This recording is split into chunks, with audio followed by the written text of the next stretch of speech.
He was the second son of Volumes 1 and 2, Chapter 3. Amuse me, Raid. I'm bored, said the knight Barramon from upon his horse. Raid had enjoyed the silence as they strode through a managed forest alone in southern Wooloo, and much of the time, his and his lord's preference for Raid not to speak were congruent.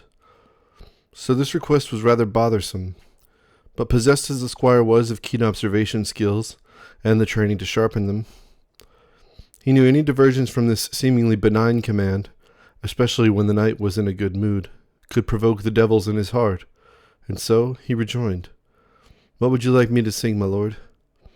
"Anything," Sir Barramon requested, taking a swig of wine from another pouch, which he drew from several times a day prescriptively to maintain his vigor, but never indulging himself in excess. He also never offered any to Raid. The squire continued walking alongside the horse, holding its reins, and dusting off his brown hair, blue cotton jerkin, and beige pants as he began. "From the Palo Mountains to the Multo Bay, where the path is hallowed and the Seine Valley lay." "Stop! I do not want to hear the Wooloo National Anthem one more time. Do you understand? Sing something else. Something of where you're from," Sir Barramon demanded with deliberate ignorance. "We're from the same place, my lord," the squire responded flatly. He was cognizant of how this response might be perceived as insubordination to the knight, but he was quite tired, and his feet ached, and the trees before them were now black shadows in the freshly inaugurated and star-specked twilight. "Yes," Sir Barramon hissed, "but I mean your people, peasants. What do you sing about when you're laboring your lives away?" "We don't usually sing, my lord." "That's a shame. I always imagined your people singing. People like me would like people like you more if you sang," the knight chortled at his own remark. Raid sighed at the night, at the pain in his feet and knees, and at the hour and a half between him and the meal he would have to prepare for them soon. He spoke finally, devoid of enthusiasm or urgency for duty. "Yes, my lord." Just then, they noticed the forest was beginning to thin, and there was a large clearing coming with smoke rising above the trees in the distance. They approached a small wooden cabin planted at the edge of the tree line, from which the smoke originated when they heard a woman scream, and it terminated their advance. The knight leapt from his horse and shuddered as he plotted his approach to investigate the noise. "Check my armor." Raid pulled the leather straps along his ribs to tighten Sir Barramon's iron chest armor, following this procedure with adjusting those on the back of his thighs and knees. The squire slowed his movements to listen as he tied the horse to a tree before together approaching the house. They obscured themselves behind a mound decorated with recently picked raspberry bushes, and from the cabin, as clear as one can discern through heightened senses, were the voices of men cackling in a most sinister register. The woman shrieked again, and the sound of her clothes tearing played in concert. Sir Barramon crept from behind the mound and approached the back of the house, becoming but a shadow amongst the sweeping darkness. As Raid proceeded to follow, her cries for help only intensified the nearer they came to the door of the cabin. The knight drew his sword from its sheath and pushed open a precariously hinged door to discover three men violating a young girl and expending her virtue at the cost of her consent, pacifying their mania for villainy. An older man lay in a lamp-lit corner, choking on blood, his forehead lacerated and bruising in both eyes as he wrapped one arm around his marred ribcage. Barely conscious and feebly, he raised his arm in protest at their crimes against his daughter. He cried, "Stop! Monsters!" with blood sputtering from his lips. One of the three men turned to him and yanked his trousers up to deliver a punishing wallop using his booted foot. He dared the failed custodian to continue making noise at his peril, but this threat was preceded by the worm's heating of the armored knight that just entered. "Hey! Hey!" He patted his accomplices on the shoulder. The rapist stopped grudgingly, and the girl collapsed to the floor, sobbing for herself and for her father. With their attention diverted to a new victim, she crawled to her papa and assuaged his discomfort at the persistent and radiating pain in his body. He cried in her arms, moaning as Sir Barramon marched forward, and before the wretches could draw their blades, the knight cut the first man down his face and chest, and he dropped immediately. Lacking any coherent scheme, The second miscreant dispensed with caution, dashing at him with sword up high, and discharging a clamorous war cry at his armored foe. The knight blocked his blow deftly, but his poise was overcome as the third scoundrel tackled him, taking them to the ground. They subdued Sir Baramon by scrambling atop him, and for several seconds they inflicted a beating with their fists against his exposed face, bloodying his nose and lips, and dazing the keeper of peace and virtue. Through slits in the door, Raid saw the contest had turned for the worse, and, while unarmed, he slammed the door down and booted one of the men off his lord. Sir Baramon pulled a long dagger from his waist, and speared his remaining enemy through the jaw into his brain. Raid mounted the surviving assailant, and struck him with his bloodied knuckles until consciousness retreated from his countenance, and he lay still, but breathing. Sir Baramon panted with exhaustion and offered his dagger to Raid. "No, my lord, he's not a threat. Arrest him. In the name of her justice, he should be tried." "You know he'll hang," Sir Baramon scoffed, refusing to abstain from ridiculing his squire's better angels. "Yes, but we don't pass judgment. He must be tried," Raid pleaded half-heartedly, as he yearned for revenge as well. But he knew for the sake of his conscience he should protest this mob justice. "Get out of the way, boy," Sir Baramon commanded, and the squire relented, converting to a mute and becoming but a witness to the fate of events. He saw her face clearly as she approached him. Streaks and splatters of red brought forth from many sources left their mark across her bony, bruised cheeks and golden hair, while her hands and the waist of her brown dress bore her hopeless efforts to wipe herself and her father clean. She eyed the dagger offered to her and kneeled alongside the rapist, who labored as he breathed, appearing to hesitate, but the fury in her expression suggested she was inclined to administer a slower death. The bridge of his nose was a winding road, and the resulting blood overflowed and dried, rendering him incapable of drawing breath. Raid discovered the wounds in his knuckles earned by violently fracturing several of his opponent's teeth. He licked the blood away, gathered it with his tongue, and spit it on the floor. Sir Baramon dabbed his fingers to his lips and nose to examine the extent of his injuries, then scowled at the freshly dead men. As the girl's hand gripped the dagger, she underwent a metamorphosis. Feelings of courage and purpose and rage consumed her whole identity, and she howled with such ferocity, the perpetrator regained his wits just as she pierced the blade through his sternum and into his heart over and again, severing the many vital vessels housed there, and further adorning the interior of that humble home with blood. Life abandoned the devil, and the roar she uttered unmade the knight's conceit, dispelling any notion of meekness mistakenly imposed by society on her character. Through swollen eyes, torn and pooling blood in several places, spoiling the blue that was once so bright, he saw his daughter, in the state of her alarming appearance. He let out a groan and sobbed, more blood dripping down his chin as his lips maneuvered to speak. "Moza!" "Papa!" she answered, her heart ripping in two at the extent of her father's despair. She took no more notice of the knight and his squire as they lingered in silence behind her. Sir Baramon felt recognition for his acts of gallantry had been earned, and so he roughly jammed his thumb into Raid's ribs, who then, as unwelcome as it was to present company, introduced his lord officially with rehearsed aplomb. "This is Sir Baramon of House Stiro, and I'm his squire Raid of House Aranon." The old man stirred and moaned with discomfort as his daughter cleaned the blood from his face with a rag. Stained and drenched, it seemed no amount of cloth would rid her of the sight of their suffering made manifest. She said nothing in response to the squire, but her father muttered, pausing between words to wheeze, "I'm sorry, Sir Baramon. I'm familiar with House Stiro, but not you. I know a Glasto Stiro." The knight loosened the leather straps tightening his gauntlets as Raid went to work on the others, and answered, "Ah, my father. I'm his youngest and only surviving heir. However, the Emperor granted me my lands and titles just before he met his demise, may he rest in peace. So, news of my promotion may not have arrived from the new capital. Thank the gods you came, both of you." The old man reflected, revealing in his tone the unresolvable debt of shame he would carry for the remainder of his life. With her back to them, She whispered something to her father, and he nodded in response. With the strength of two women, Moza lifted him effortlessly from the floor, and once erect, he stumbled over to a seat at the table and collapsed into the chair, his arms dangling at his sides as he drew slow breaths. With their adrenaline dissipating, everyone in the room began to contend with the unwelcome result of the recent violence. The three of them inspected their injuries, but Moza wanted nothing else to do with the events that transpired, and so she spoke, changing the subject while she adjusted her ruined dress compulsively. "Sir Barrymont, is there anything we can do for you for your kindness?"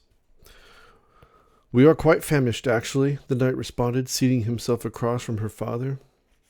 "I have some stew I can feed your lordship if it pleases you," the man offered humbly, but Sir Barrymont shook his head. "Something fresh will do," he answered without hesitation and suggested an alternative. "You have a nice goat, I saw. Perhaps you can slaughter it now and we'll feast on it tonight." The knight's expression became grim. When a silence ensued for a period he felt implied an unwillingness to accommodate him. However, the old man postponed the return of his dignity when he responded finally with feigned enthusiasm. "Yes, my lord." Sir Barrymont smiled with practiced congeniality and asked, "Do you have fresh herbs?" He turned to examine from afar those that were hanging above their iron oven and frowned briefly when he observed they were dried and wilted. "No matter. You can find us some herbs, can't you?" He pointed at Moza. "You probably know all the best growing parts around these parts."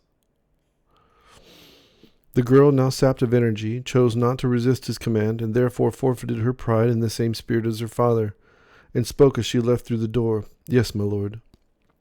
"Raid, can you take care of these three?" the knight said, pointing at the criminals depleted of color in their faces and drenched in their own blood.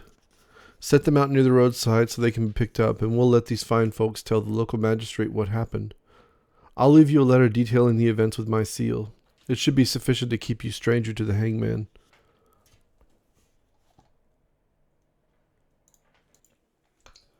The promise extended by Sir Barrymont offered little consolation to the man, who stood from his chair to perform the compulsory tasks. With the grace of a newly made three-legged dog, he stumbled to the door and removed a knife hanging on the wall, as well as a worn sharpening stone placed on a shelf just below it. He left out the door, calling a name. "Bessie, come here, girl." A bell rang in the distance, increasing in volume as the goat came nearer to the house, under the fatal misapprehension she was about to be fed her dinner. With no more delay, Ray dragged the first of the men from the house. Scene 2. Blood drained onto the wooden floor and smeared underneath the corpse as it was pulled outside. The squire could see the girl walking atop a hill under the light of the moon, and bending down to gather herbs some ways away. All the bodies removed, Raid walked back from the road through the field of golden long grass growing interminably in every direction. He could see the goat rubbing her head affectionately against her keeper as he sharpened the knife's edge on the stone. The man flicked his thumb on the blade and, satisfied with its utility, reached down and grasped Bessie firmly by her stunted horns and whispered a prayer in her ear before making a swift motion with the knife across her throat. Her mouth opened and closed rapidly as she tried to breathe through the river of sanguine flowing from her mortal wound. She slipped to the ground from his grip, kicked for a moment, her eyes bearing the unmistakable look of confusion, and then lay still, bright red blood mingling with the now crimson pools left behind by the villains. Jose addressed the goat, remaining silent in a fit of somberness, and began the process of cleaning her as Moza returned with the herbs. Walking into the house, the anxiety of her lord's presence dulled her appetite, and she cursed him under her breath. She placed the herbs down and was prepared to sit in isolation in the barn with no dinner or comfort of home until he was gone. But the knight called her over. "What did you find? Let's see them." She brought them to him and placed them on the table. Bringing them to his face, he breathed in, and the herbs, blessed with a wealth of scent, wrought his compliment in the form of a sigh. He then smiled as the others, he concluded, were of a similar quality. "That's magnificent. Good work." She nearly offered no response, but compelled out of fear, she spoke briefly. "Thank you, my lord," and she returned to the stove to light a cooking fire. The speed at which she performed the following tasks brought Sir Barrymont to the mistaken conclusion it was her unfamiliarity with him that drove her to such unease. After staring at her and drawing up her worth as a woman through a computation of his own design, He spoke to dispel the silence and his growing boredom. "Did you grow up here?" "Yes, my lord," she said flatly, and refused her eyes the sight of nothing but the meal she prepared. "You're quite beautiful, you know," he offered sincerely, and used the opportunity to reevaluate his attraction to her. Indifference to the night instantly transformed into a tenseness, as she had heard similar comments uttered with the same earnestness only hours before by the men now lying beside the road. But unthinking, she repeated, "Thank you, my lord." Sir Behrman was not pleased with her conversation, and he nearly confronted the young girl in her absence in their polite exchange when Raid interrupted. "Would you like me to clean your armor, my lord?" The knight examined himself, and acknowledged the necessity of his squire's request. "Yes, actually, good heavens, I'm quite filthy. I suppose since the danger has long since passed. You must be feeling an immense amount of gratitude right now. A betting man would not have wagered on my arriving in time. Perhaps you'd have a little bastard growing inside of you were it not for me. Can you imagine?" He laughed, slapping his knee in amusement as Raid approached. "I'm grateful, my lord," she admitted. But she despised him still, and so as Raid stripped his lord's armor, she daydreamed of subjecting Sir Behrman to the same fate as the man she executed in retribution. A child with such a genesis is sure to hang one day. He drew from his wine pouch and changed the subject. "I hope you would permit me to preemptively thank you for feeding us and providing us shelter for the night," Sir Behrman revealed, taking no notice, or ignoring by design, the surprise in her face. "You will be staying the night, my lord?" she asked, her voice modulating as she searched for the correct inflection to make the inquiry, as her present inclination would have her shouting at him until she was hoarse. "Well, of course we will. Night's fallen, and we're in the middle of nowhere," he exclaimed with a tone suggesting the question was absurd and faintly rude, and certainly not in keeping with the increasingly unpopular policy of housing and feeding the Empire's troops without remuneration. However, few of those worthy of the practice remained. Josa appeared in the doorway, having scrambled over and abandoning his assigned task when he heard her voice growing impatient. He rubbed his shaved head and made dramatic gestures with his arms which he was inclined to do when he was nervous. "It's okay, Moza, we'll sleep in the barn." Whatever respect for her father she possessed fell off a cliff, and upon impact nearly provoked a comment towards the lord that might have caused them a great deal of hardship.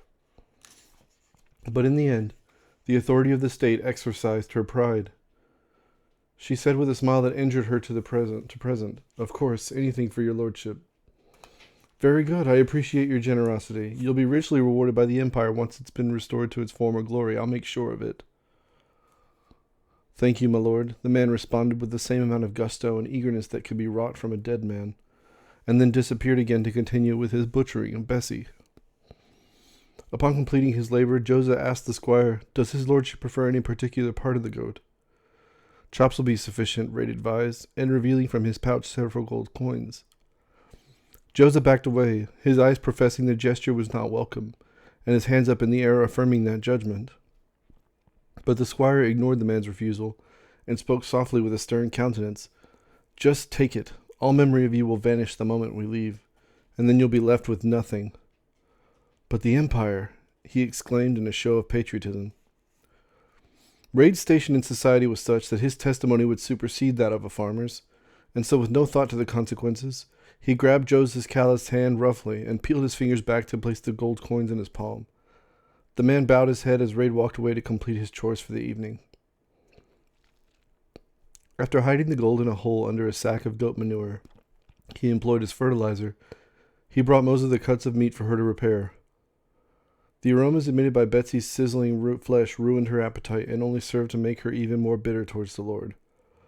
Her father approached the table, rubbing his hands together like a beast bedside, and whining when he offered, "May I sit with your lordship?" "Of course, sit down, sit down. You must be in agony. You look terrible," Sir Behrman confessed, laughing at his own frankness towards the pitiful man. Joseph sat anyway, despite the insult, and inquired, "Forgive me, my lord, but what are you doing in this part of the Empire?"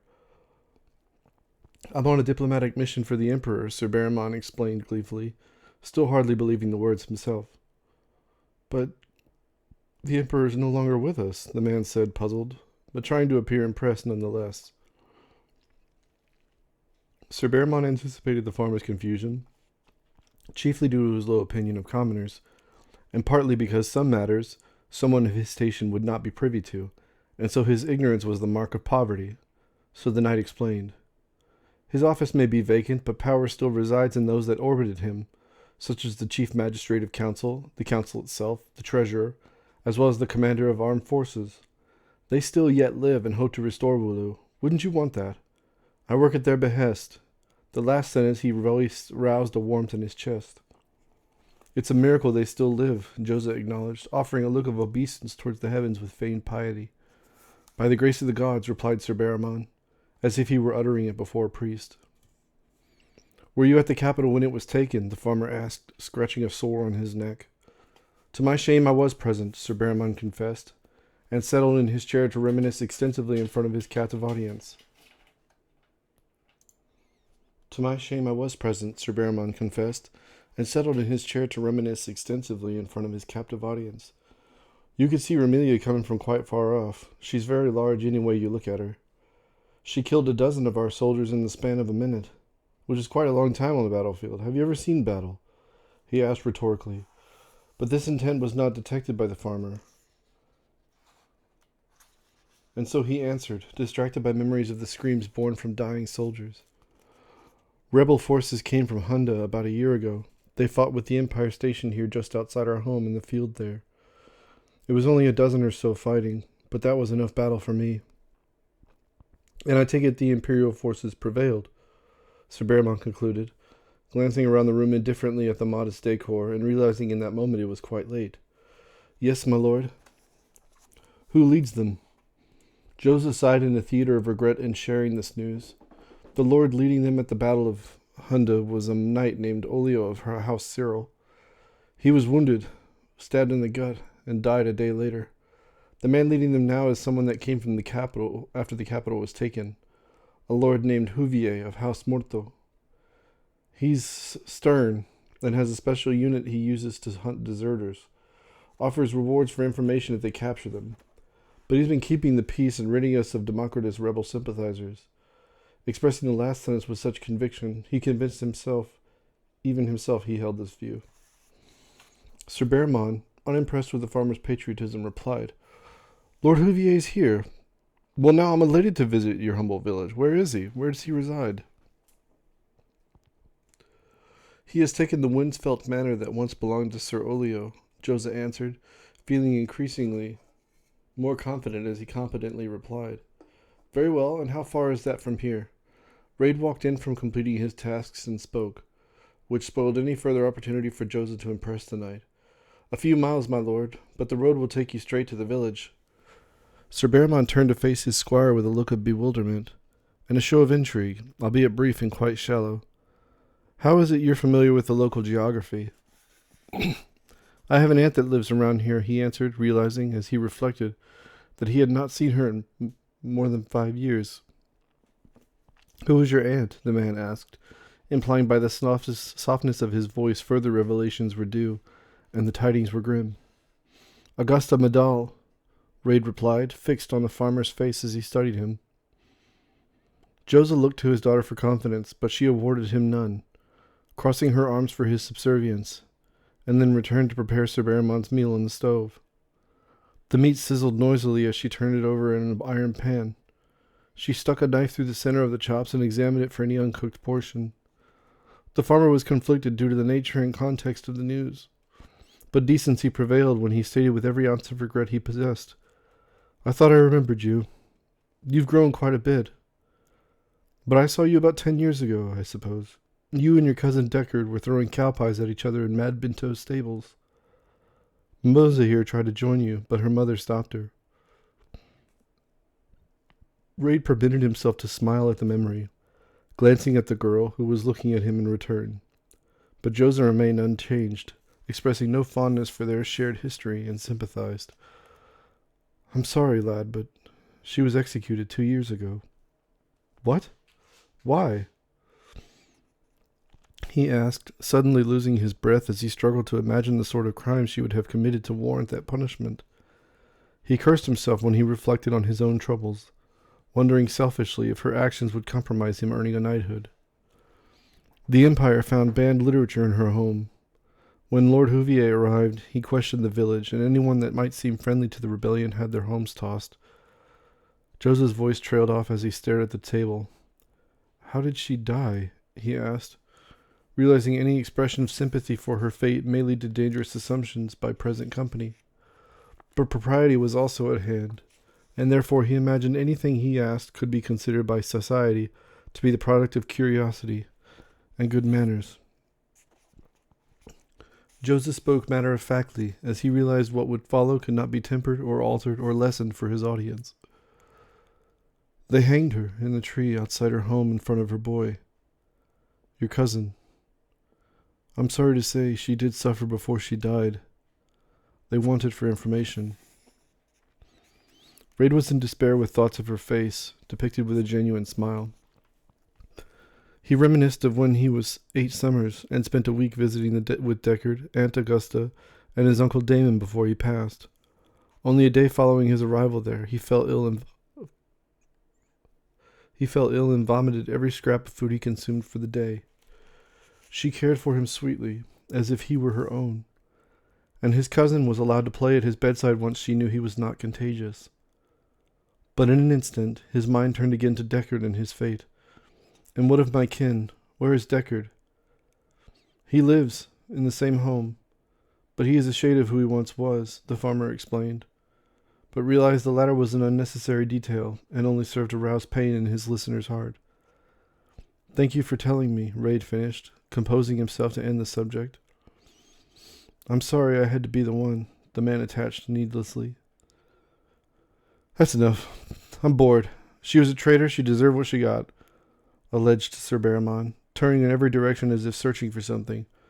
"Now, do you have anything to drink?" "I'm afraid that what I can offer your lordship will not do. It is very bitter," Joseph confessed, but secretly he was fond of the liquor he had and did not want to share it. "Come now, we don't drink it for the taste. Bring it out," Sir Barrymon commanded as Moses set a plate of chops with cooked squash and peas before him with excess ceremony, then stepped away and, almost as if she had some experience as a domestic, stood with perfect posture in the corner of the room, awaiting the unspoken sign her lord was finished with his meal. Raid could sense the irony she displayed by her look of total indifference that accompanied her form. The two juxtaposed made him laugh, just as she intended, but for her own amusement. The man stood up reluctantly and hobbled to a shelf behind Moza, and retrieved from it a large black bottle. He then grabbed a tankard, placed it in front of Sir Barrymon, and began pouring. Barrymon raised his hand a little, and the man turned the bottle upward, swirling it gently and detecting with practiced measure that it might as well be empty. He poured the trickle down his throat and felt not even the warmth in his belly, but he did experience the undesirable effect of becoming exceedingly thirsty, so he chased it with water brought up from the well. Sir Barrymon sipped it first, his face grimacing, and then threw it back. He hissed and seethed through his teeth, and said hoarsely, "Dear gods, that's bitter." "I apologize, my lord," the man said, containing his growing irritation with the night, as the evening went on. Sir Barrymon slapped his knees, stood up from the table, and said as if addressing naught but the air in the room, "I'm exhausted from my travels. I must rest now. I would be alone." "Yes, my lord," Joseph said as he left the table, and started for the door. Raid and Moza followed closely behind, and outside under the light of the full moon, they walked towards the barn glowing orange in the windows, as a lamp had already been lit and was hanging between the stables. Raid noticed first there was no animals residing in the stalls. There was some hay on the ground, an old feed, and the tool rack was empty. "The rebels came and took all we had years ago. Patrols don't come out this far. They likely knew that, though. We didn't have much to begin with." Joseph admitted it, and as he reflected, cursed the rebels and Ramelia, and the nobles, and even the people merely residing now in North Wooloo, considering them all traitors to the Empire. He lamented the loss of his wife, sobbing to memories of her most dear. Raid's sympathy would disappoint them, and so he hung his head and acknowledged silently their struggle. To hear the intimate details of his lord's constituents' lives was not uncommon, though. Oftentimes peasants believed he possessed some influence with nobles, perhaps mystical in its property, and that confiding in him their troubles may result in persuading an agent of change to exert this power onto the aristocracy. But when he denied such claims and the existence of supernatural powers of charisma, they alleged he was a deserter of the commoners and that he was selfish. These accusations from his like society wounded him deeply every time. What was her name? Braid examined the hurt in their expressions. Harrietta. The rebels took her along with everything else. Moza and I were in the village at the time. We found her body a few days later in the hills. Seems they tried to bury her in a hurry. Animals got to her, so we buried what was left, he said and pointed towards a wall, on a hill to the west here on our land. Joseph finished, and they both saw Moza was consumed by the memory of her mother, and she stared off, unblinking and unmoving. I'm so sorry, Raid offered, but they said nothing, so he inquired, did those responsible... What happened to them? Justice is blind, and she's got but 2 hands, and both's got coin on a hanging platter. She didn't see no justice. She died in the worst fright. He began to weep. It won't be long, and the rebels will cross the Doloman and take this village too. Raid shook his head, refusing his claims, and his repudiation was potent though through court intrigue and reports, and the farmer was infused with his confidence. Reunification of the empire, Raid assured them, was certain, and soon.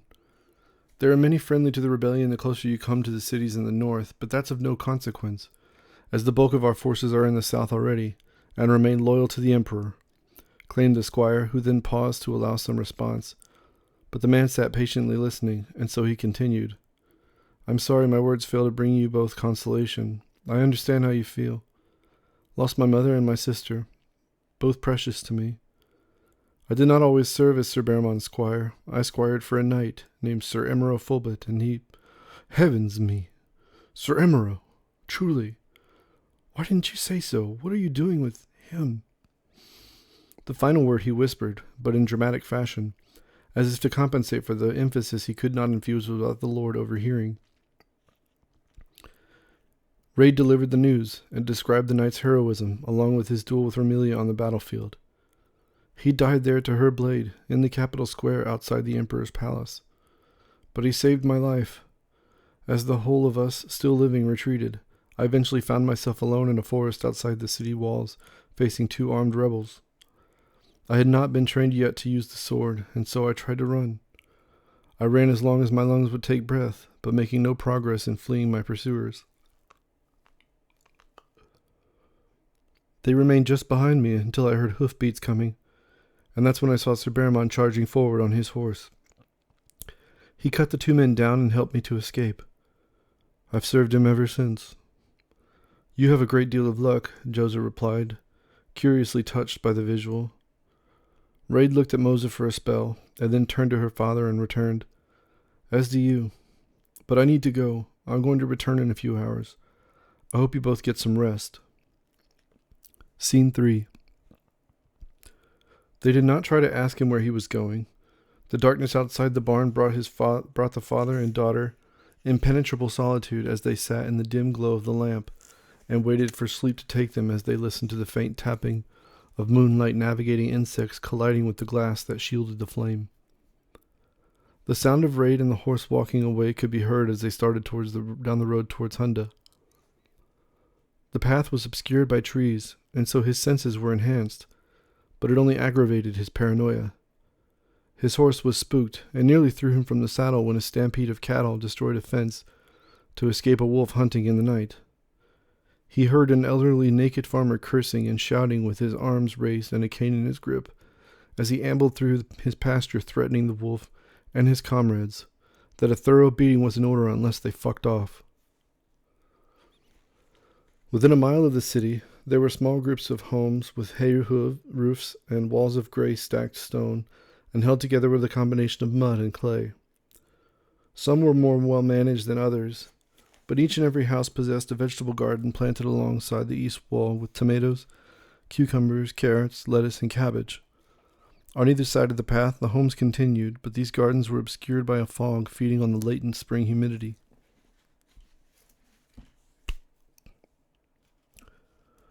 The sight of his cousin's dilapidated home would have inspired gloom had he not heard his kin most distinctly, whistling a composition of the pleasant variety. The lights coming from the house revolted against the darkness, the fog, and the solemnity implied by its presence. The horse whinnied and alerted his cousin. A face appeared in the window, and then disappeared. Raid could make out only a silhouette coming from the house. "Oh, Deckard, it's your cousin Raid," the squire realized he should say. The door opened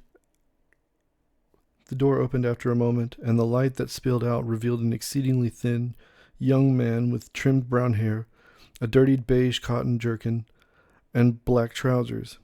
His right hand wielded a machete that he set down beside him against the doorframe. "Raid? What are you doing here?" "It's a long story. I came to visit you. I wanted to see how you were doing." "Who do you fight for?" asked Deckard, giving no indication as to what the proper answer was. Raid knew any fiction he tried to weave would be found out, and so he answered in earnest. "I'm squire to Sir Barrimont of House Stiro. I fight for Wooloo." "Everyone thinks they're fighting for Wooloo," Deckard rejoined, crossing his arms and remaining silent. "Then for the Emperor," Raid clarified. However, he felt his politics irrelevant when it came to family, and so he began to grow irritated at the line of questioning. "He's dead, you know," Deckard reminded him with some sarcasm. But Raid took no offense, as it was too late in the evening to entertain conflict. "I'm just here to see you. I wanted to say I was sorry about your mother." After a pause, Deckard moved from the entrance and turned away. "Come inside," disappeared through the door. Raid tied off his horse and hung a bag of feed over her nose and mouth. She huffed as she crunched the grains with her flat teeth, her black shining coat rendering her almost invisible in the darkness under the forest canopy. The porch boards squealed as he walked upon them, and the door, he knew by the weight as he swung it open, had been constructed hollow. Deckard poured himself a drink, already seated at the small square table against the front wall near the door. The fireplace on the adjacent wall supplied little light, as it was but embers smoldering. However, the smell of the burning hickory wood was pleasant, and reminded him of his visits there when he was a boy. Deckard bore a grim look on his face, frowning so thoroughly that had he been in public, onlookers would avoid him like a curmudgeon inclined to strike with a cane any child he felt bothersome. "Did you hear what happened to my mother?" he said finally, after polishing 2 glasses for homemade liquor and pouring one for each of them. "Yes. I thought about what I'd say on the way here when I saw you, but—" "I'm sorry, cousin." Deckard said nothing, simply stared at Raid's hands where he wore the sigil of Sir Emeraux's house, a gold ring with a bear carved into a flat circle. "They didn't let me bury her, you know," his cousin began. "They made me leave her hanging in the tree until she rotted enough to fall apart. Most of her was eaten by birds," he said, as if the morbid visual had possessed his mind for ages, and to say the words aloud to someone sympathetic to this history brought him unexpectedly to tears. He wept as he poured another drink for them, and wiped his cheeks clear when they emptied the cups. He thought the liquor would help him to feel sad, and he wanted Raid to be sad with him. The squire's own remembrance was stirred into sincere lamentations as he held his cousin's hand across the table. They drank to her memory, and retold events of her life that spoke to her noble character. After exhausting every relevant compliment, Deckard's spirits improved, and he spoke up, changing the subject. "Drink this." They touched the mugs before emptying them down into their stomachs, and the warmth they felt there had nearly become as self-sustaining and constant as the sun. "Do you want to be an accountant?" Raid asked, pointing to a lavish blue and gold volume on accounting resting on a shelf with dust gathered atop it near a window. "Yes, I did, and I still may one day," his cousin said drunkenly, and then growing quite regretful in his own mind when reminded of his failure to further his station in life. "What are you doing now?" Raid asked, having not detected his cousin's shame for his lack of, what he felt was, any contribution to the betterment of his society. This philosophy for failure was imposed by the same society, from the top down, that convinced him any misappropriated effort or inaction meant your poverty was, by and large, your own fault. "I help run a shop in the village," he replied, tapping the sides of his drink compulsively, and then asked in return, "How long you been a squire now?" 4 years, 2 of them with Sir Emerald Fulbit. Raid spoke the latter with terrific pride. You squired for Sir Emerald. My gods, can you fight like him? Deckard asked, now sufficiently distracted from his own troubles and wading into happier, drunken notions. Yes, well, I don't know. He tried anyway. I don't know how much progress I made, Raid admitted, which he had the effect of intriguing his cousin into asking about the Civil War. Wow, what was he like? I heard he died in Victorious. Were you there? He inquired, not considering Raid might be reluctant to discuss a battle in which he was on the losing side. But given his own suffering, he did not relent, and the question hung in the air. I was. It rained so much the streets were flooded. Romelia attacked the city knowing the city would be impossible to escape once the water had risen. The dead were everywhere, and there were sewer snakes coming from below, sometimes 6 feet long and feasting. You could find no solace or quiet moment. Battle would not tarry by their tears. All back streets and alleys and hiding spots, combats were decided. When the rebels breached the gates, and you could see how far back their troops went, we knew it was hopeless. And then the citizens of the city went mad and started killing the Imperial soldiers for want of food rumored to be in possession by her rebel troops. Sir Emerald chained me in the basement of an abattoir during the battle. He saved everyone there, commanding them to retreat after Captain Firo blew his horn.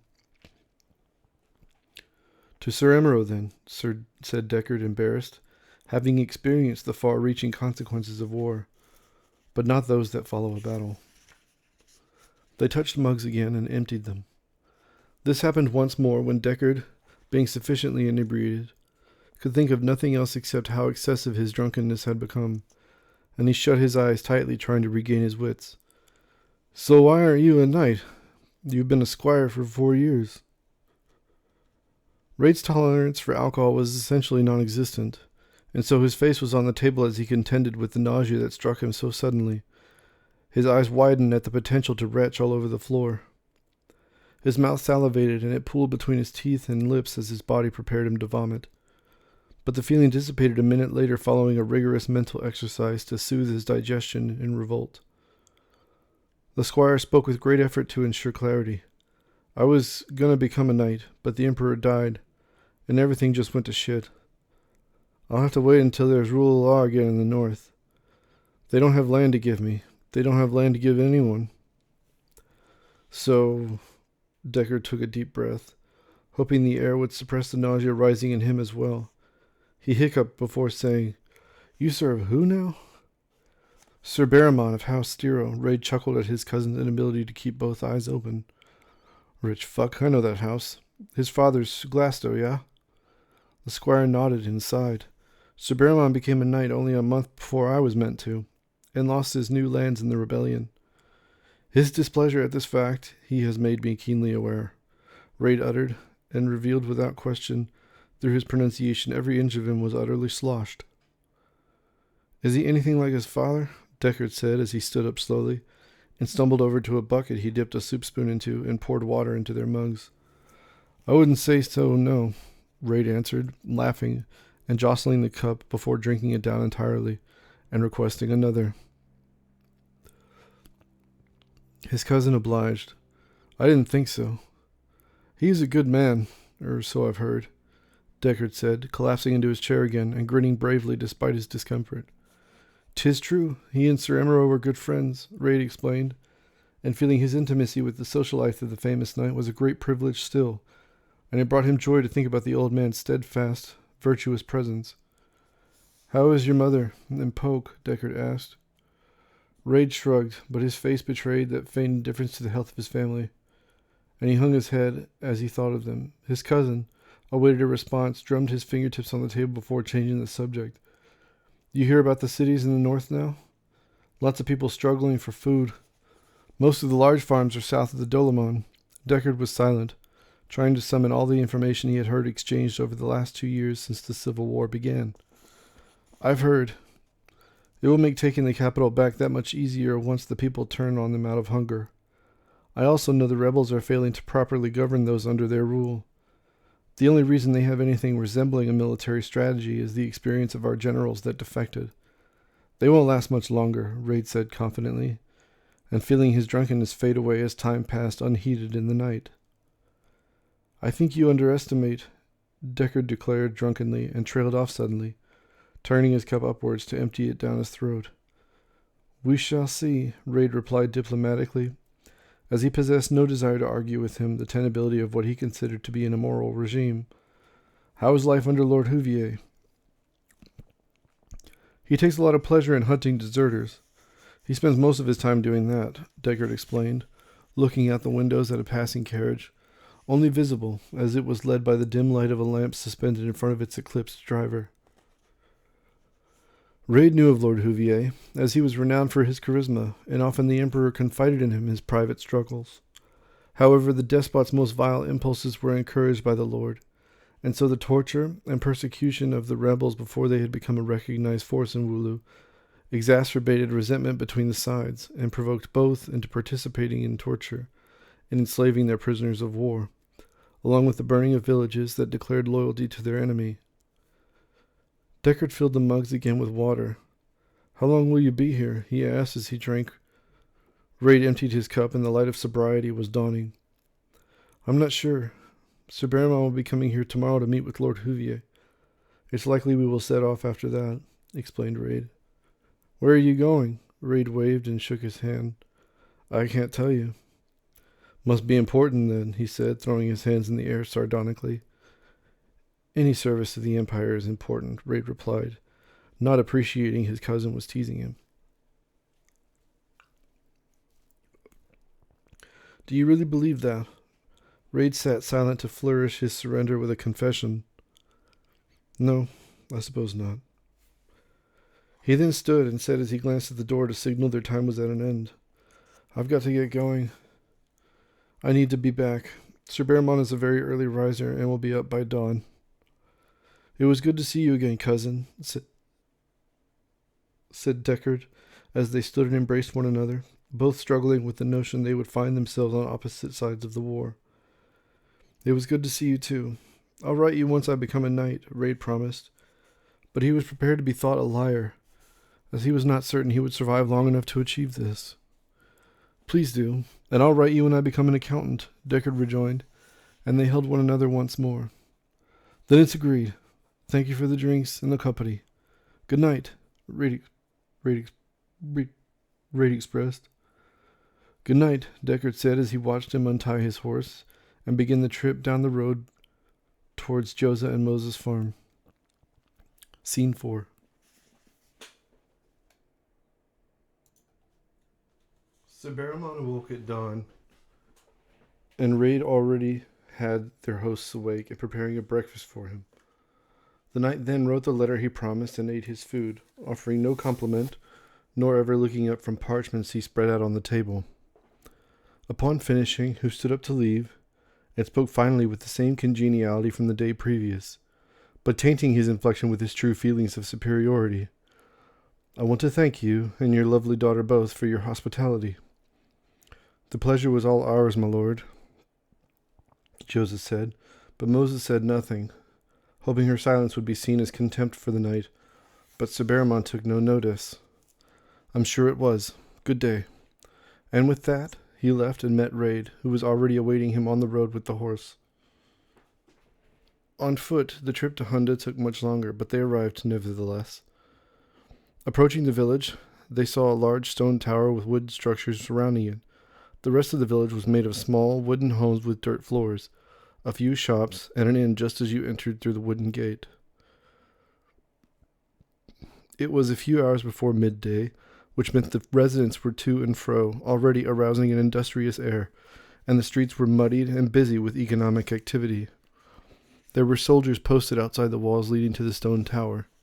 Sir Baramon and Raid crossed through the village, drawing the attention of everyone outside. People passing nodded and offered, "My lord." The guards standing before the gates straightened when they saw the two of them approaching. Sir Baramon dismounted his horse, brushed his long brown curly hair behind his ears, and walked through the stone archway and, to the guards at any rate, proclaiming, "I'm here to see Lord Huvier. Where is he?" Just up there, my lord, in the tower, both of the guards said simultaneously, which had the effect of amusing Sir Baramon, and he examined their faces closer. My gods, there's two of you, Sir Baramon said with a growing smile as the revelation was fully realized. Yes, my lord, I'm Bert, and this is Wirt, the soldier on the left said, and the right one nodded, and dutifully repeated, my lord. Where did he find you two? At a carnival? Sir Baramon chuckled heartily. Yes, they both said in chorus. Bewildered, he responded briefly, Oh, right. Let's move along, Raid. They headed towards the tower where many troops could be seen performing their various duties. Raid was behind him as he was to tie off the horse first. When they went into the tower, they found it was well lit due to large windows on the east and west side of the building. Lord Houvier was at his desk writing something on parchment as the knight and his squire approached. He wore a white, long-sleeved shirt, stained with fresh sweat, brown horse-riding pants with brown round buttons along the outside seams. His hair was black and dreaded, but adorned with gold hoops that secured them behind his head in a thick ponytail. Lord Houvier, may I introduce Sir Baramon of House Stiro, and I'm his squire, Raid of House Ernon, at your service. The lord glanced up, and as his eyes became fixed on Sir Baramon's face, he beamed joy and stood up briskly. Welcome, Sir Baramon. I was not expecting a visit from any knights that serve the Emperor and his council personally. You know of me, my lord. Sir Baramon said, shocked that his orders from the council had already leaked from their chambers and found its way to Hunda. Yes, of course. I was at your knighting ceremony at the capital. Briefly, but nevertheless I came. Your mother and I were once great friends in our youth, rest her soul, and I had heard of what your duties as a knight would entail from your father before he passed. You knew my father as well? Sir Baramon asked, but having known his forebearer all his life, this disclosure provoked a twinge of embarrassment. Not as well as I'd have liked, but we did not regular the same rooms often in the citadel, as I'm not a soldier in the field, but instead a politician. If I may be presumptuous, it seems he did not care for the company of people like me. Sir Baramon waved away the offense. It is presumptuous, but you are correct, my lord. However, if you'll remember, my father was knighted after living the life of a farm boy with no education. It is thanks to this I received a formal education in the capital, and understand and celebrate the purpose politicians serve. Some, anyway. At that moment, a sentry entered, shuffling his chain mail-coated legs forward, and he said, taking deep breaths moved from exhaustion, My lord, the scouts have returned. He's there. Excellent! The lord stood and clapped his desk with such force, Raid felt the vibrations in his feet. Sir Baramon, if you and your squire would accompany me, you will have some more good news to tell the council when you return from your mission. Sir Baramon exhausted no time accepting. I must say you have me intrigued. I will join you. Very good. You, he pointed at a guard, bring the squire and a knight a ready horse. Lord Houvier skipped and squealed and patted his subjects on the head as he passed them, giggling interminably. The energy was virulent. As Sir Baramon's face bore such a smile, one might imagine he had hooks attached to strings on either side of his mouth. The guard scuttled ahead and returned shortly with 2 chestnut-colored mares nearly 8 hands tall. When they were all mounted, the 8 of them started their ride up the road southeast. Lord Houvier, Sir Baramon, Raid, and 5 soldiers. After several hours of riding, Sir Baramon had exhausted all his enthusiasm and was growing impatient with the lord and his wiles. But the soldiers soon turned off the road and headed into a thick forest with a thinly beaten trail cleared enough for the horses to ride in single file. It winded through the trees and then became steep until they reached a cliff, and the path continued along the edge and then descended into a valley with golden long grass all throughout. Lord Houvier did not stop to rest nor explain himself to the knight. He only said, The delay in reaching your next destination will be excused once you explain to them who we've captured. After another half-hour, they were coming up the side of a mountain, and the trees grew in small groups like patchwork up the belly. There, amidst the trees where the ground levels out, smoke rose from a chimney. The soldiers dismounted and began preparing their equipment. Lord Houvier dismounted but stayed behind the horses. We've arrived, and he laughed as if he were partly induced by electric shock. Raid looked and could see windows, but he could not make out if there were people inside. It was dark within the cabin, and the shade from the trees only worsened that darkness. Sir Baramon slid off his horse and started looking at the cabin before adjusting his armor. It's quiet. said Raid, searching the trees for anything moving, and his apprehension rising at a faster and faster rate. "You're right," Sir Baramon admitted, and for several brief seconds the only audible noise was the metal shifting in their armor as they performed their reconnaissance. Suddenly, you could hear a bowstring being drawn and an arrow whistling before penetrating the skull of one guard. The guard next to him removed his helmet and revealing his identity and shouted, "Bert!" Wirt cradled his brother's head in his lap, but their twin faces made it seem as if he were a ghost looking upon his own corpse. Wirt rose from the ground and stood next to the body of his brother before drawing his spear and sprinting with all haste towards the trees where the arrow originated. He let out a war cry as the shadowy figure reappeared and unleashed another arrow. The brother was pierced in the heart and fell dead. Raid's heart quickened to such a pace he had never known before. With fury and regret and grief in his mind, his thoughts were clouded, but he remained by Sir Baramon's side until Lord Houvier's raging voice broke out, "Well, don't stand there and be undone from the shadows. Charge him!" The three remaining guards, Raid and Sir Baramon, ran for cover amongst the trees opposite of the house as the shadow turned and moved further up the mountain. The men pursued the shade up a thin trail through the thicket, his arrows narrowly missing their faces, but they continued the chase until the guards furthest ahead collapsed through the ground into a deep hole with wooden spikes at the bottom that impaled them. The last guard stopped short of falling in herself, then leapt over it. Raid and Sir Baramon followed, looking down at the dead as they crossed, and shuddering at their mangled form as they drew their last breaths. "We haven't seen an arrow in a while. He must be out," Sir Baramon said. But having no faith in his utterance, it had the effect of driving them all to even greater and previously unknown heights of fear. "Or he's gone, my lord," Raid suggested, but he had no such reservations as Sir Baramon. He was confident their prey moved much more swiftly than they ever could, and so he resigned himself to failure in that moment. The last soldier seemed comforted by Raid's suggestion, as she moved forward cautiously. They discovered 2 more traps over the next hour of the hunt, but had no trail to go by. "Let us turn back and explain what happened to Lord Houvier. We will search for evidence of where he might be going in his home. We might as well stay for the night as well," Sir Baramon commanded, spitting into the dirt and examining the landscape around them for any further sign of the assassin. But naught was found, and he shouted a curse, sending the birds from their branches. They made the return hike and left the bodies in the hole, as they had no way to retrieve them. It was becoming night and the air cooled. The bugs and the birds in the trees were singing.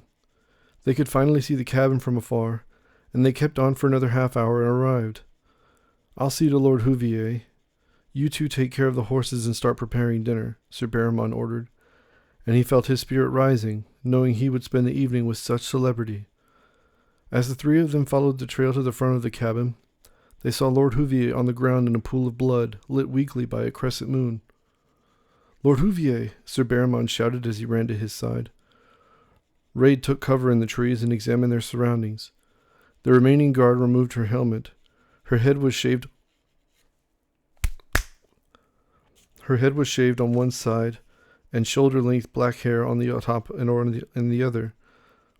She stood next to the squire, and they both watched as Sir Baramon inspected his mortal injuries. Sir Baramon spoke from the darkness. "His throat's been cut." He looked at the entire valley around him, searching for any sign of movement, and shouted, "Search the area, and find the horses." "My lord, it's too dark to find the horses now. We'll have to wait until dawn," the soldier said, pleading in her mind that he does not send her away. "Gods damn it!" exclaimed Sir Baramon, and then fixed his eyes on the cabin. "Okay, let's see what we can find out." They left the cover of the trees and approached the door slowly with their swords drawn. They heard nothing as they opened it, and saw nothing as they entered. It was clear to them that someone had left in a hurry, though. "Now, who were you, and who were we hunting?" Sir Baramon ordered with an unrelenting stare at the guard. She explained quickly, "My name is Lena, my lord, and Lord Houvier has been looking for Still Morrow. He was a sergeant in the—" Baramon interrupted. "I know who Still Morrow is. Captain Firo's bitch. Those traitors must be seen and captive to the god's darkest impulses, and never be babe to light again. I lost many dear to me in the capital, and then the whole bloody north." "Did you know Captain Firo before the battle at the capital?" asked Raid, knowing paradoxically that giving his lord the opportunity to discuss personal matters often diffuses his anger. As you've come to witness, there is nothing on earth that brings Sir Baramon more joy than a conversation that is autobiographical in nature, and with a captive audience. I had heard of him. He had a good reputation with the troops, but he's squandered all that. And unlike many captains, he likes to be with them when they are bloodied and mutilated. He's a grim civil servant. But many soldiers of Wooloo died because of his treachery, and more suffer still while under the rule of those savage rebels. The people yearn for the Empire's return, Sir Baramon explained.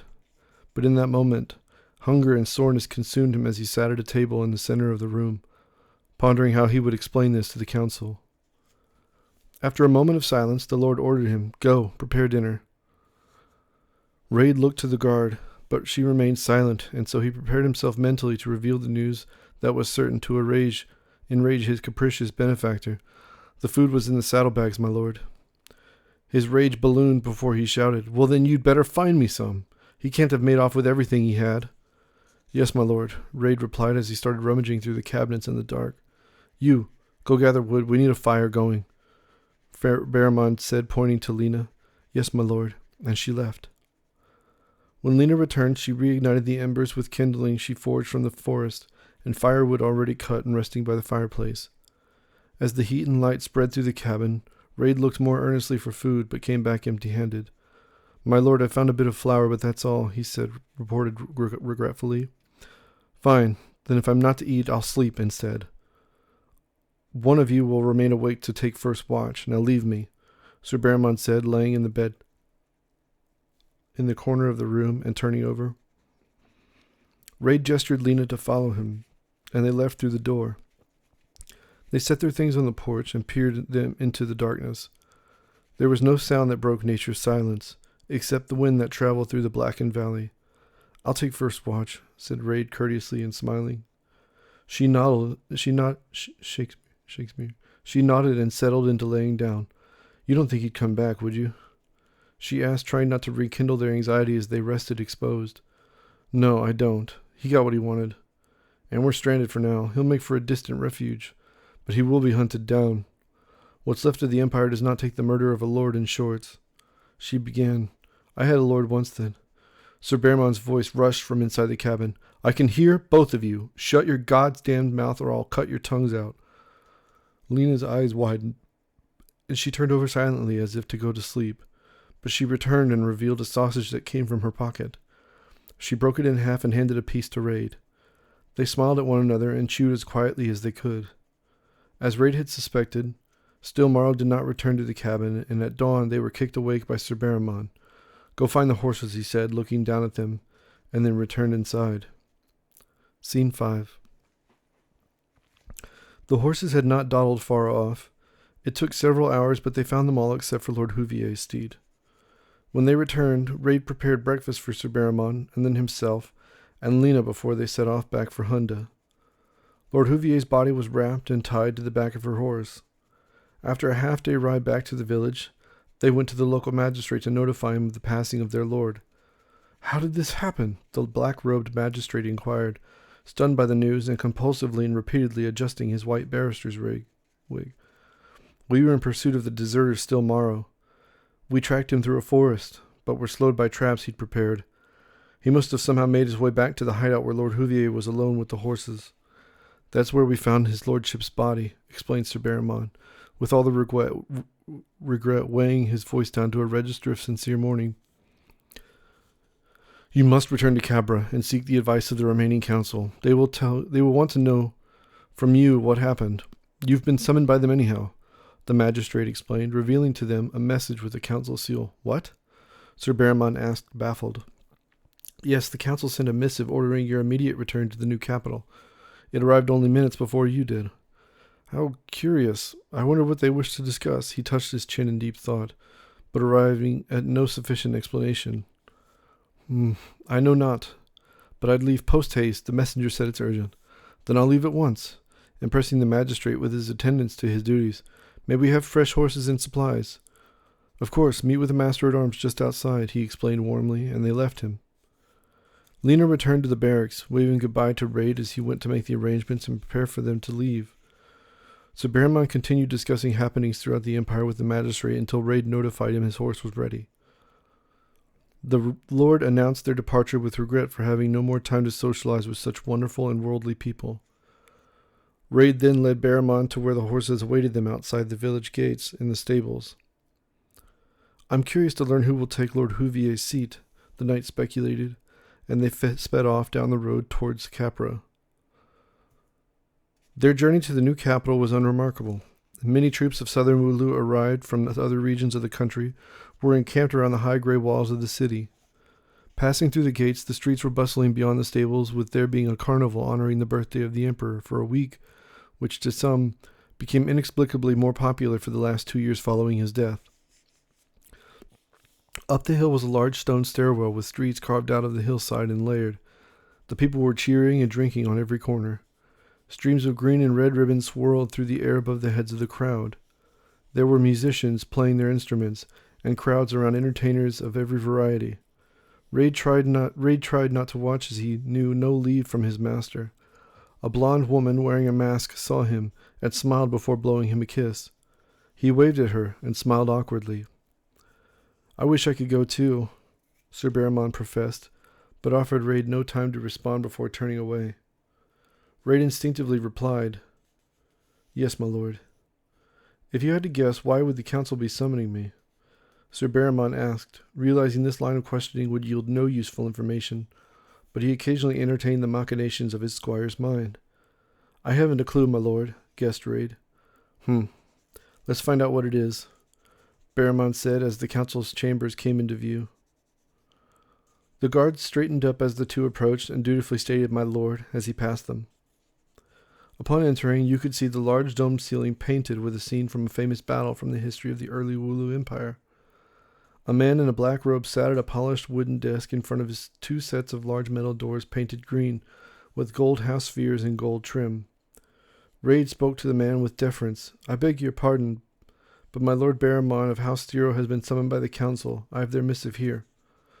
The squire stretched his arm to hand him the letter. The secretary examined the seal closely, and then smiled at the knight. Welcome, Sir Baramon. Please proceed through the doors. Your squire may wait here if it pleases you. Certainly. I'll return shortly. And he left through the doors, stretching himself an inch taller as he commanded his spine to straighten into its potential. The young knight started the long walk towards where the council was seated at the opposite side of the room, and up high at a table on an elevated platform, their legs concealed by a wall. Ah, Sir Baramon, it is a pleasure to see you again so soon after our first visit, Councillor Dero said, her black hair neatly packed and knotted atop her head in a locally fashionable arrangement. Councillors, I'm here to answer your summons, he stated respectfully. Yes, full glad are we that you did not arrive at your destination as scheduled, as there has been a development in our efforts to win over allies to aid us in retaking the capital, Councillor Maume explained, cupping her hands in front of her and smiling at the knight to award him some confidence. It's good news, I hope, Sir Baramon interrupted to appear invested in their successes. Chief Magistrate Dero spoke. It is. Many lords unable to escape the capital were subsequently imprisoned by the rebels. Many have been brutally tortured and killed, but some have survived, and recently we dispatched a special unit to help them escape the city and come to the safety of Capra. Please, councillors, tell me they arrived safely. His devotion to their causes appeared more fraudulent as he failed to convince them of his sincerity, but the chief magistrate explained anyway. They did. Over 20 lords and some children were rescued. It is a miracle from the gods. I'd be mad to deny it, Sir Baramon said, chuckling nervously. But what relevance does this news have with my mission? The councillors all glanced at one another, some of their faces growing grim and stern, and revealing prematurely that the following would surely upset the young knight. Your service to the Empire has been invaluable, and when we look upon the Grey Sea once more, our hearts will be full of the memories of everyone who contributed to the reunification of our empire, such as yourself. My thanks, Councillor, Sir Baramon said. But he was quite familiar with the feeling of being patronized, and so his resentment grew. But, now that these lords have returned to us, some of which served as ambassadors to the Emperor, we will no longer require your aid in the mission you were set out upon. Those that have just returned to the fold will go in your stead. They have a great deal more experience than you in matters like these. Is that clear? Councillor Diro asked, never averting her eyes in the face of such juvenile rage. I must express my regret that I no longer have your confidence, Sir Barrymon growled. But if it pleases the council, I have some news as well I must share. Go on, Councillor Tongue said, a very fat man seated at the end of the magistrate's bench before him. When I arrived at Hunter village, I sought out Lord Houvier to make his acquaintance, and to request supplies for my journey. He was more than accommodating, but he requested my squire and I to accompany him on a mission he claimed would be valuable to the Empire. We were to capture Still Morrow, the sergeant that served under Captain Firo d'Entante. The name uttered sent them retreating to the back of their thrones as they speculated on what he might say next. Sir Barrymon continued, trusting the information he was to reveal would stir a bleak weekend. But when he arrived, Still Morrow killed 2 of Lord Houvier's men, and we pursued him up the mountain. We lost 2 more men to traps, he had said, and continued the pursuit until there was no trace of him left. It was when we returned to his home that we found Lord Houvier had been killed, presumably by Sergeant Morrow. My gods, how did he die? Councillor Duro asked, holding her hand over her mouth in surprise and anguish. His throat was cut, the knight explained, satisfied in his delivery and their reception of the report. This news will require deliberation, Councillor Duro said, her hands and voice trembling. Please excuse yourself from the chambers and await our invitation to return. Yes, councillors, Sir Barrymon said, and then left, carrying himself with the courage possessed only by one who intends to be a future king. Raid was awaiting by the secretary, who was writing in a very large book. He stayed silent, waiting for Sir Barrymon to explain how it went. They are deliberating. We will wait here, he explained finally. Yes, my lord, Raid said, as his vision of boredom became an inevitability. He sat down on a bench with green cushions built into it, and the secretary spoke up. You are not allowed to sit there, sir. Raid stood up promptly, and Sir Barrymon took his place on the seat. There was a pause. Barrymon glanced at the guards and the secretary. Actually, take your leave. He waved Raid away. Do with your time what you will. I expect everything to be done, and I'll awaken at dawn, and you will be as well, regardless of your condition. Really, my lord, Raid said, wondering if he were going to deny him the pleasure after offering it as a gesture of cruelty. But the knight had no intention, at the present, to inflict misery upon his ward, and so he said without looking at him, Leave. Yes, my lord, and Raid turned and threw the chamber doors open, and ran into the evening sun. As Sir Barrymon waited for the council, Raid cast away all subtlety of intent and headed to the carnival. He returned to the street where he saw the woman, but she was predictably gone and would have to be located. There were vendors and dancers and fire-breathers and sword-swallowers and balancing acts crowding the streets by drawing an audience.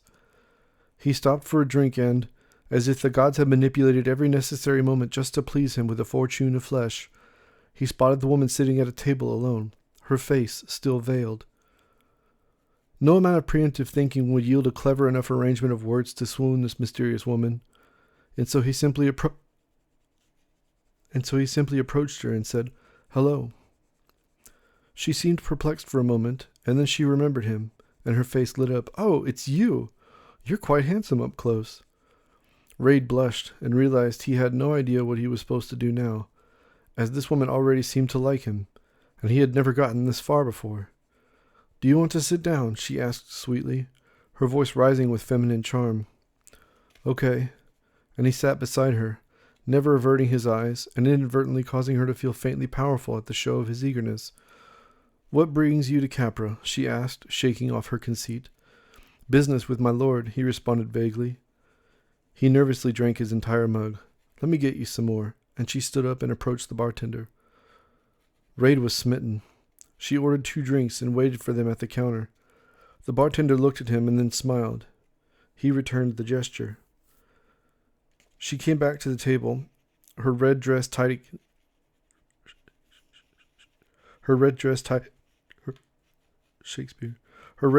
against her skin and revealing the great bounty of her womanhood. She handed him his mug and then drank hers down immediately. Whew! And then she asked him, Does your lord grant you much leisure time? Raid shook his head and said, "Almost never. Since he rescued me, I've taken liberty twice. When my mother and sister died a year ago, and just this evening. I'm sorry to hear of your mother. I'm sure she would be very proud of you. So handsome and dutiful a son."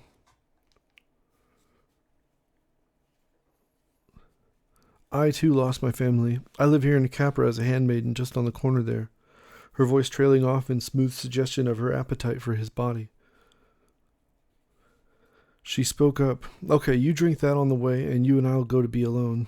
"Where?" Raid asked, realizing that he did not care what answer she gave, and his muscles were no longer under his government. She then walked in front of him as he hesitated at an intersection, and he drank from his mug as they searched through busy alleyways for a place of solitude. "Wait, what is your name?" he asked her, and again concluding that the answer was inconsequential. "Mercy," she replied, smiling at him affectionately. "That's a nice name," he complimented, and then went silent as she looked in every direction. "Thank you. And I just remembered, I think I know a place," she said. And before long, they found what seemed to be an abandoned storehouse some ways away from the noise of the festivities. She stopped and turned to face him in the dark, and he drank the rest of his mug and placed it on the ground. He felt his lips swell with blood as she kissed him and grabbed at his waist and pulled him towards her. He did the same in return until she separated the threads of his clothes to take them off. Once his shirt was removed, along with his pants, he stood suppressing a foreign sense of fear, naked and nervous in the dark. She fixed her eyes on his member, satisfied with its proportions as she undressed herself. When she was naked, she lay on her back and pulled him to the ground on top of her. She guided him inside, and with his mouth agape and every fiber of his lust linked to his pleasure pulsing with immense pressure, he felt himself the luckiest man in the city. Their passions were weighed by their efforts to be ever nearer, and his whole body trembled. She laughed and exclaimed, "Oh dear, you were a virgin." Raid's heart was pumping, and he was sweating. As he lay there, and the tingling retreated from his loins, he breathed heavily, and only some moments later, he felt his head go light, and the room began to darken more and more, until everything went black. See you in chapter 3.